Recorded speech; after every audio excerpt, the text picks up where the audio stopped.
Hello, welcome to Guided Project 3-1 in our series on Microsoft Access in Practice. This is going to be a walk in the park. This is one of the most simple projects that we have in the entire In Practice series, but I'm extra glad that you're joining me for the video because of everything that we have in the series. This is also the project that you could learn the least from if you decide to skip the various readings and other learning opportunities. I'll make sure that you understand why we're doing what we're doing in this video, which will really give some value to something that is one of the most powerful tools in Access when it comes to trying to protect your data from users that could accidentally screw it up. I've loaded up SimNet as usual, and I'll give you a chance to catch up.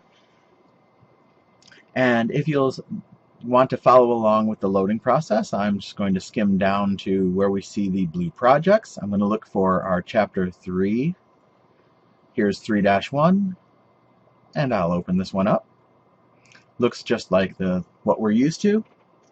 I'm going to open up our instructions, open it with Adobe Reader, and I'll align that at the top of the screen so that we can follow along the instructions as we look at the video.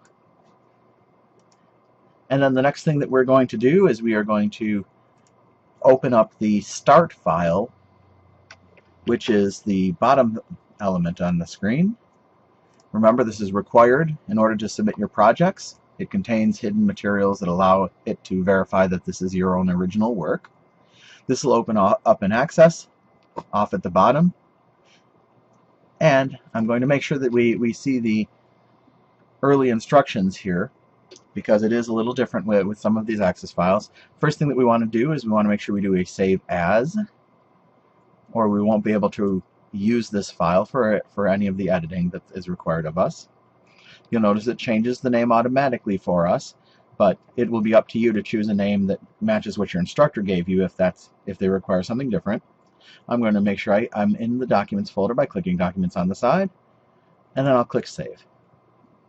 Now we'll get a fresh copy of this, and as you can preview the instructions, they will say, if needed, we can enable the content in the security warning. So now we're ready to go. We have our instructions at the top of the screen, we have our database open at the bottom, and it might not appear as though the database is open because this whole area is gray, but remember, you can see if it's open just by seeing the list of tables along the side. I want to give you a good idea of what we're going to do before we get started. The instructions describe the situation as we've built a database to store information about a friend's music collection. What you want to do is we're going to write 3 queries, and they're going to be different types of queries, which will allow you to get questions, answer some sort of questions about songs in the database. They gave us the starting file. We're just going to use different methods of designing a query. The question is, what is a query? Essentially, a query is a request for information. You take a query, when you run it, it puts a request into your database tables and comes back with information that fulfills whatever you requested. The idea here is twofold. First of all, you can only do so much with the basic tools that you have when you open up a table. You can do some basic sorting, you can do some filtering, but what happens if you want to filter under a certain number of conditions, you want to include 3 or 4 different opportunities for things to make it to your list? Those basic little sort and filter arrows that you see at the top of a table's columns can only get you so far. Query can be as complex as you want to make it. So that's the first advantage. The second advantage is, now, with a query, you can give your users a way of requesting information from the tables, and that information will be provided without them ever getting to touch the table itself. You've now protected the information, and you only return what is requested. And because you're the one who designs the query, you can give them a set of things which they're eligible to request, but that's it. After that, they can't get at any of the things in the table that you haven't given them a query to get at. So enough description to begin with. That's the most description we've started with so far. You can see we're just going to design a query in a couple different ways. We'll execute it in a couple different ways, sort things. Let's jump into this. We're talking 2.5 pages at this point, including the illustrations, so this is going to be a rather short process. First thing that they want us to do is open the album table. Remember, the tables are listed here, and we'll start to see queries listed below it. He wants us to open the album table. They're just doing this so that we can see what's inside. And they'll show that there's actually a relationship between these, the table of albums and the table of songs. All of the songs tell what album they're from, and there will be a relationship that they set up. Remember, relationships at the end of the Chapter 2 video series. The relationship says that when it gets an album, it should be able to look up from the songs list which songs are on that album. And in order to see what it finds when it associates the two, you can do what step number 5 says and click the plus symbol to the left of any of these albums. They say look for album 6. So this is the Hands All Over album by Maroon 5. And when you click the plus, you will see it gives you a list of the songs that are on that album. So this information is associated with this record because the name of the album here matches the name of the album that these songs come from. So that's what they're trying to show you by having you open this, and then they're going to have you close it right away. So this was just for show. Now you understand what these two tables are. This is a list of albums, and this is a list of songs which tell what album they're from, and if they match, those two records are associated. We're going to now create our first query using what's called the query wizard. This will walk you through the various steps, and it'll give you a good chance to understand the basics of what's happening. What they're asking us to do is head over to the Query Wizard, which is on the Create tab. Anytime you create something new in Access, it's the Create tab. And you'll see when we create a query, we can do it in one of two ways. We can either use the wizard or we can use Design View. This is a lot like when we were choosing tables, whether it was in the datasheet view or in Design View. We have the same opportunities here. The wizard will walk us through the process, and the first query that we're going to create, we'll use the wizard for. The wizard can get you through some of the basics, so it's a good option to use when you have a quick and easy query to go through. In this case, we're even going to specifically say we want the simple query wizard, and we'll OK it. And it's going to start us through the process of asking what kind of information do we want to get out of our tables. Here, we have at the very top of this, we have a list of the different tables that we could use. So when I choose album, which was chosen by default, we see a list of the different categories that are in the album table. Soon we'll choose to the other, so you can see that then. But whatever we move over to here, that's a piece of information that we want to get out of the database. We don't have to get every single field. We just want to get a number of those fields. So up in step D, it says album name is the first one we want. So we want to get that out of the database, so we'll hit this top one where we move one field over. And now we've said, get this from the database for us. Moving down, this is the Move Single Field button that we were talking about. Over to F, it says Select Artist Name. That's now highlighted here. And move that over too with the Move Single Field button.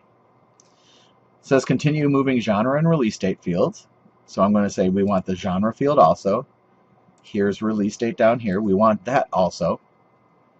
And these things that we see here, album ID and length and the recording label, we don't care about that. Leave that in the database. We don't care. That is not going to apply to what we're looking for. So we're leaving those three behind. Now, we have finished this release date. What we're going to do is click the Tables Queries drop-down list. And we're going to choose the other table. When we do, you'll see that the headings from the other table appear, and now we can start adding those. If something from this list, say the album name, is related to the same album over here, we're gonna know that this is a match. Technically, what's happening is it's matching the various keys that we've set up. You can see Chapter 2 more on how the table connections are done. However, there is one thing that I want to make sure that you see before we move on. Notice we're choosing tables or queries here.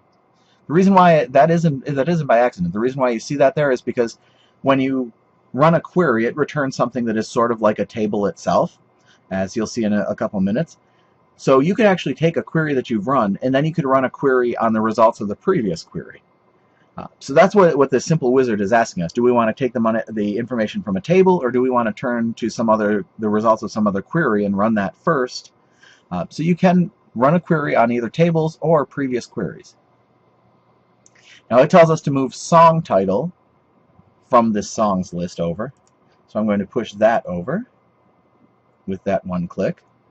And then we're done with this. We're ready to move on to the next option. So we move to this next page, and we're going to see that there's two types of queries. One of them, you go get information, and whatever's in the database is what gets returned to you. So if there are 20 records with various numbers in them, it will return those 20 numbers to you. The summary option is going to give you opportunities to add up things, average things, find the minimum or the maximum. We'll get into that in Design View by the end of this project. We just want the details. Whatever is in those fields, return that to us. So tell us what the album name is. Tell us what the artist name is. Tell us those various pieces of information hidden in the database. So that we want the details. Return what's in those fields to us. We're just going to say, make sure it says detail, and we'll go to next. And now we have to give this a name. Every query works just like a table where you save them, and then you'll double click them to run them, or do other things to run them. But they have to have a name, and it doesn't always choose the best names. So we're going to change the name to what they request in step N above, Songs on Album. Remember, there's no spaces. Anytime you choose a name for something, you skip the spaces. So, Songs on Album, capital S, capital O, capital A, no spaces in the middle. And then we'll say to, excuse me, there's no changes to this. We're just going to click Finish. And you'll see what pops up is the results of the search. We requested the name of the album, the name of the artist, the genre, the release date, and then from the other table, we took song title. And you'll see that what returns is exactly what they show in the simple version of this that they give up top. Notice in this picture they use a zigzag line to show that they're going to skip from the bottom to from the top down to the bottom. You can see we have Boogity Boogity at the very top. When we go down to the list, we scroll. This is a long list of songs that are contained here. We end with Lucky Ones, and that's what's at the bottom of that picture for the instructions. So it goes all the way down to the Lucky Ones. Notice at the bottom, 355 records. So this is 355 songs on the various albums. However, notice that we left out the piece of information that we didn't need, like the record label or the ID of the album. So in this case, it's a smaller subset of all the data that's in the database. So now we want to edit this. What they're initially saying is that you can run the wizard and that will give you your results really quickly and it'll design the start of something for you. But in the end, it only is going to create that thing, save it, and leave it available as something you can then switch to Design View with. So Query Wizard gives you a start. Design View will let you begin to really customize things to get more specific. So we're going to do the View button, which, remember, there's opportunities down here to switch between them. Many of the tabs have different options to do this. There's lots of ways to get to Design View. I'm going to click on the Home tab, the View button, and choose Design View. And you'll see something opens up here that looks an awful lot like when we set up relationships. And you can even see the relationship between these, where apparently they're matched by album ID, and that's how it knows which connects with which. But there's something here on the bottom half of the screen, and I'm going to expand mine a little bit so that you can see both at the same time in my abridged version of the screenshot here. What we want to do is we're going to set up criteria that will limit what is shown. We don't want all 355 records every time we run this query. If we do, we can still run the songs on albums, but what we're going to do is we're going to modify it so that we can get more specific. We want only rock albums, and we only want those albums if they're released in the year 2000 or beyond.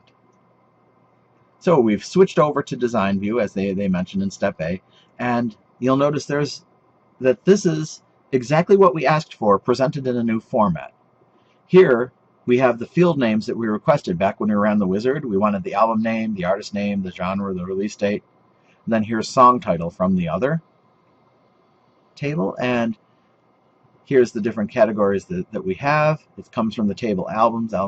Here's the one that comes from the table songs. And then we have something here called sort, which will allow us to organize things. Show just will say, are we going to actually let the user see this, or are we just going to use it for something? We'll talk more about that later. And then finally we have criteria down here.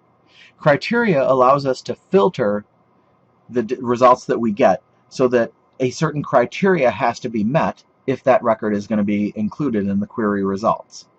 I know there's an awful lot of vocabulary in there, but it is something that you'll have to get used to pretty quickly, because that's all that's really new in this field. It's the vocabulary that goes with it. So we want rock in the criteria row for the genre. So here's criteria, there's the genre, and we're going to type the word rock. We only want the albums to appear if they are from the rock genre.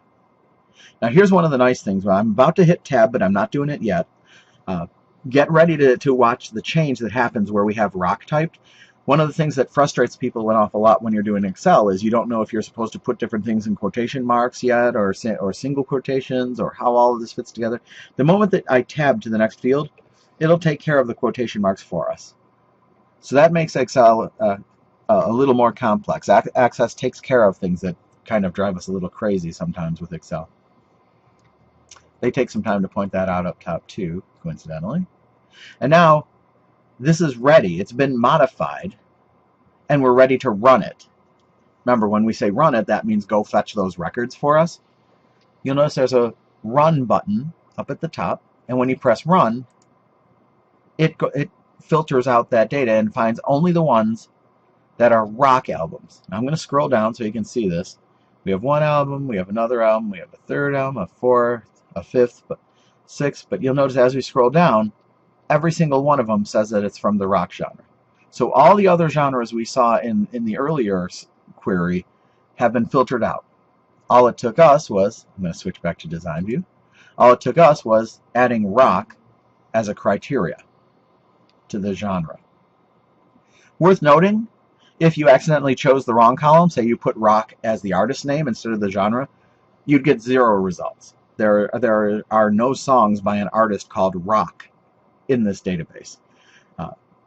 You have to just make sure that you put it in the right section. If you happen to press the run button and it doesn't give you the results you want, then it's up to you to start figuring out why you didn't get what you thought. What did you type wrong? Did you include something wrong? So it's up to you to figure out why it didn't occur as it should. In this case, as long as you have rock there, things should be looking just like my original. And we're going to add another condition to it. Yes, we only want rock albums, but we don't want all rock albums. We only want albums that came out in the year 2000 or later. So what we're going to do is we're going to use the very first day of the year 2000 as our criteria, and we're going to say it has to be greater than or equal to that date. We head to release date, and we make sure we're in the criteria row, and we're going to say greater than or equal to. And here's an oddity. This is the one exception to the it fills in everything for you. Dates are pretty strange here. Dates have to be surrounded by number signs. So I'm doing the Shift 3 thing to get the number sign, and then I'll type the date. January 1st of 2000. Make sure you close it with the number sign. Now you've added that criterion. You can tab to the next area.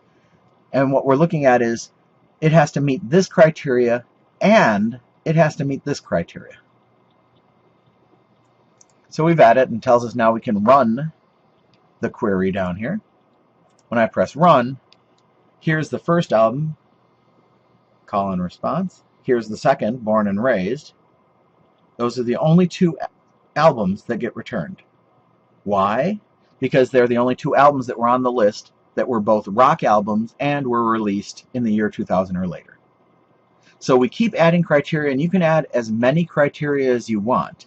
You'll even find that by using different lines, there, when you head back to design view, there's an or section which can be utilized to get very complex things where you could say rock or jazz and put the or down here. You can also get very, very complex on this. I could do an entire video just on how to use this little screen here to get very complex ands and ors and other combinations. Suffice to say, here we've just used an AND connection. This has to be true and that has to be true in order to make the list. All right, time to save a copy of it. Another one of those reminders for databases: when you create each item in the database, every time you use something on the Create tab, like we just used the query, every time you create it, it's like having a different document inside your collection. You have the All Access Objects collection over here. We have just been editing the Songs on Album query, but now it doesn't return that. It doesn't return all the songs on all the albums. It only returns a subset. So we're going to do a save as so that the query gets saved within our current database under a new name. We do File, we do Save As, and you'll see instantly this is a little more complex than other Save As dialogues. First, do we want to save the entire database or just the object? Well, remember, we're just saving the query, so we don't have to save everything under a new name. We're just going to change the object. And then there's some options here, but it just says we can go to the Save As button. What's the new name? They give us the name Songs on Rock Albums after Jan 2000. No spaces, so that's what I'm going to type in here. Songs on Rock Albums. Notice it's no longer all albums. After Jan 2000. You'll notice beneath here we're saving it as a query. You could also choose to save in other forms that we'll talk about later. But we're just going to save it as a query because it's just a new copy of the query. We click OK. And you'll see on our list of queries that are now within our database, we have these two tables, but now we have the original Songs on Albums. And if we run that, we'll get all the albums. And down here is Songs on Rock Albums after January 2000. And if we were to run that, we'd get only those two albums that we saw recently. So we're building quite a collection of things within our database. 2 albums here, well, 2 tables, and then 2 queries already. We're going to expand on that. And like I said, this is sort of an easy project. We're just doing the same thing in lots of different ways. So now it's time for a bit of vocabulary. The things that we've been doing so far are called selection searches, and it makes sense that it would be selection search because that's what we've been doing. We have been having the query search for that information, select it, and bring us back the results. So this selection query is a way of selecting information from the tables. In this case, you could even read the criteria down at the bottom as select anything where the genre equals rock, and only select it if it's from January 1st, 2000 or beyond. The word selection really plays into describing exactly what we're going to do. What's up next is a different kind of search called a parameter search. And what a parameter search is you are going to be passing a piece of information into the query as it runs.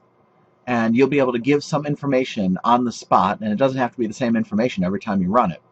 In this case, we're going to allow whoever runs the query to choose to pick one artist or another artist, or maybe they'll even mention an artist that isn't on the list and get nothing back.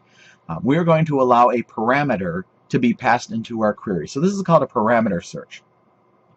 Very, very important. Step up top, make sure you switch to the Songs on Albums list. We've been working with this rock albums after January 2000. Switch to the Songs on Albums list to open up that query. And then we're going to switch to Design View. And just for a bit of variety, oftentimes we switch to different tabs to find it. Remember, we can switch between views in the lower right corner. So I'm going to switch to Design View, the last of the buttons. And we see the tables that this was originally designed from. I'm going to pull up the bottom a little bit here, and we can see what doesn't fit on my subdivided screen here. These are the original categories that went into it, but none of the sorting information is available. None of the criteria is available. That's because this is the original copy before we added that. So this was just a simple selection, and then we added criteria in order to form the next one. Well, now we're going to take this a step further, and we are going to ask the user, as the query runs, we're going to ask them which artist they want. So again, this was related to the artist name. So make sure you choose artist name so that we're looking in the right field. And we're going to click on criteria. And now, instead of saying what criteria we want, like before in genre we said rock, now instead of saying we want Maroon 5, for example, we are going to give a message that will pop up to the user that will say, who do you want us to look for in this database? Whenever you're going to send one of those messages, it starts with square brackets. These are the ones that are right near the Enter key on your keyboard, just above it. You don't have to hold down Shift to get them. So we're going to put this in square brackets so that Access knows to pop up a little window and ask whatever question we put in here. So we're going to say, show songs by which artist? Question mark.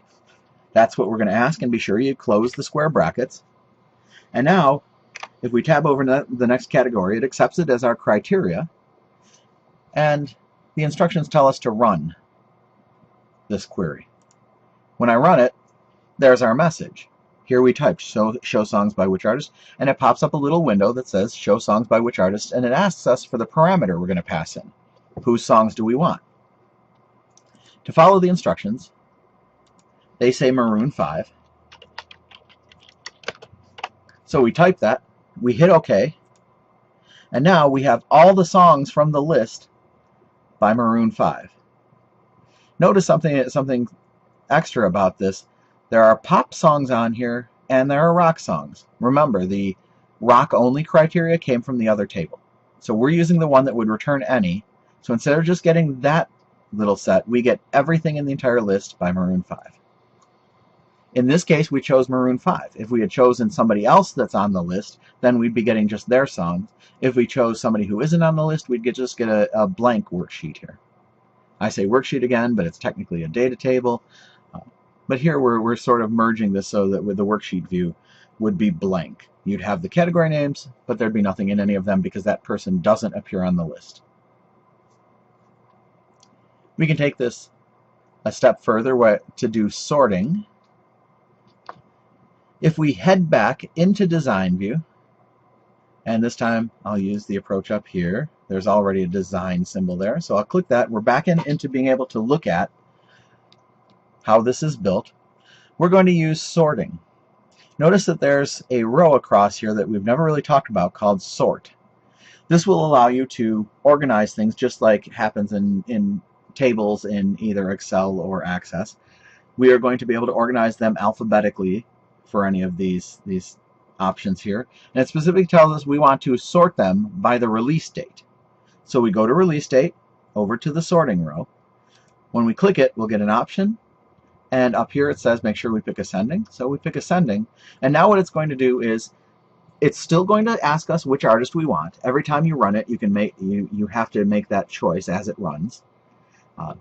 And instead of just returning the results as they appear on the list, it's now going to sort them so that they appear in the order that they were released.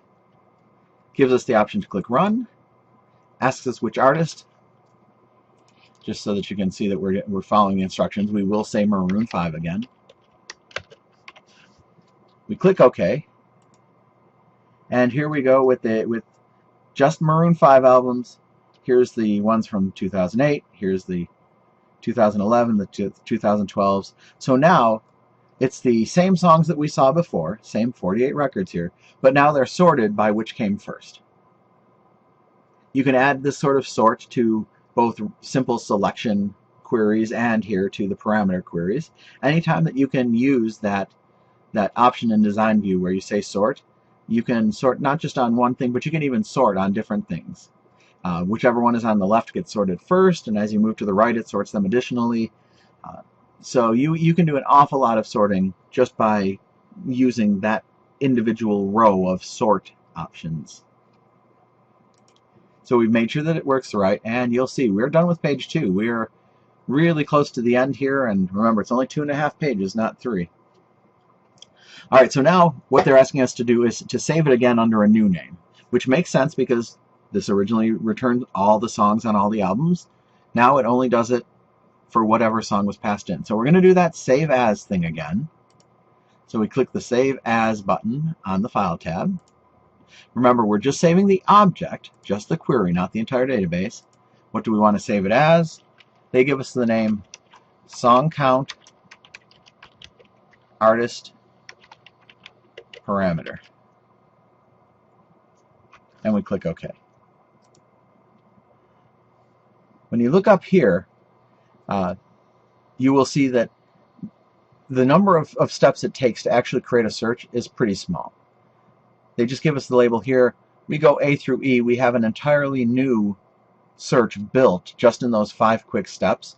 And most of your criteria will be criteria-based searches will just be opening up your existing find everything query and then adding the various criteria. It really is a quick process once you've run the wizard once and got your everything you want to find option chosen.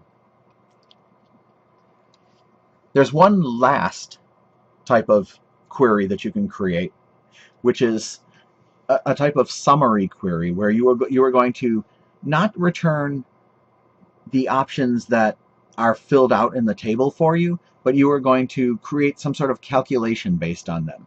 Another way of saying this is, instead of returning all the individual cells, you are going to look at them all and return something that summarizes a given category. In this case, what we're going to do is we are going to count the number of songs. We just want to see the quantity of different songs related to the albums and such. So let's just follow the instructions. Seeing the final product, it's a 3-step process, so seeing the final product might be just as easy as tackling this in the big picture. In design view, we're going to go to, so let's make sure that we get design view. It tells us to click the totals button, which is in the query tools design tab, the colored one, show hide group at the very end. There's a totals button. When we do this, this is going to give us the option to do these sort of summary searches. Watch the list below, field, table, sort, show, criteria, or there's no mention of anything related to total. But if we add total, we get this third row here that all say group by. This opens up options for us which we didn't have without the row, but it is such a critical conceptual difference that you have to consciously go out and choose the totals button and add this row manually, because if it was just there, it could really start screwing up the simpler things that you do that don't use these summaries. What we want to do is we want to click in the song title field. You'll see that's the one at the very end, and we are going to head down to the total row in that field. Currently it says group by. But when you click it, this drop down arrow, you'll be able to find all these different functions that you can run. Like here's how, if you wanted to calculate the average of some numbers, the sum of some numbers, your maximums and minimums. We just want to count these. So I'm going to click count, and then I'm going to save the query. And that's just a simple save button because we're not doing a save as. And then we're going to click run. So we run this query. It's going to ask us who we want, and as usual, we're going to type Maroon 5. And we'll click OK. The result comes back not as a list of every song that appears, but now we've switched the song titles option to a count of how many songs there are. So on this album by Maroon 5, the rock album released on this date, there are 18 songs. Before we would have gotten 18 entries where it listed all the songs, but now it does a summary for us. That's why it's called the summary search. You're going to look at this and see a summary. There are a total of 18 songs. Here's the next album that has 14 songs. Last album has 16 songs. So we're looking at a summary of the data, not the actual data itself. It didn't return to us all 18 song titles on this in this category. It returned the summary, just a simple count. There are 18 songs that we found. So that's the power of a summary. You could take a huge list of financial data and add it up by using a sum summary. You could find the average of a bunch of things with your average summary. This is a way to skip all the specifics and just get into an overview of your data without having to do any fancy calculations within the database itself. They give one last instruction, which notice the name is cut off here.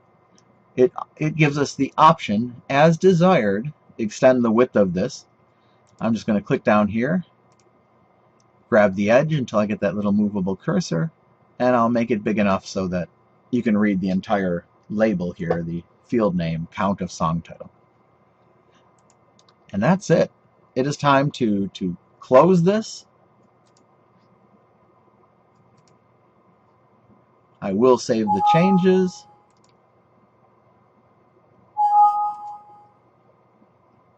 You might not have those pop-ups on yours, but if you have them, make sure that you do your saves, and it's time to upload the file. I'm going to choose make sure it's on the Documents folder where we originally started this process. It'll take a little longer to upload because that access files are larger than any of the other things that we work with. If you make sure that it's the right file that talks about larger music database, then you can say yes, submit the file. And when you grade the project, you should be able to see that as long as you created each of those criteria the way that they requested, this shouldn't be a complex 100 to get. Just waiting to see my grade, as you probably still are.